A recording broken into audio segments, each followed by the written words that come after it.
Most planting and restoration projects start with a plant design. That is where the designer will take under consideration the lighting in the area, the soil type, available water resources, the budget available, sort of how the plantings are supposed to function, whether they're to stabilize ground or for aesthetics. Then kind of lastly, just sort of the overall aesthetic intent of the planting project. The designer then would put together a beautiful plan and get approved by the homeowner. The installation process would start with properly preparing the areas that are to be planted.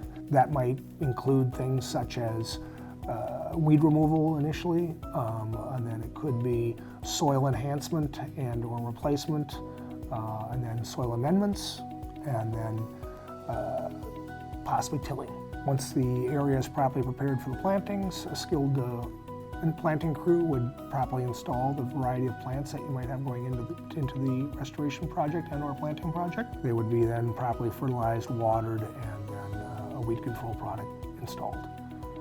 Normally speaking, some form of mulch would be installed on the soil to help protect against weeds initially and provide an aesthetic to the garden. That happens immediately rather than waiting just for the plants to cover everything up.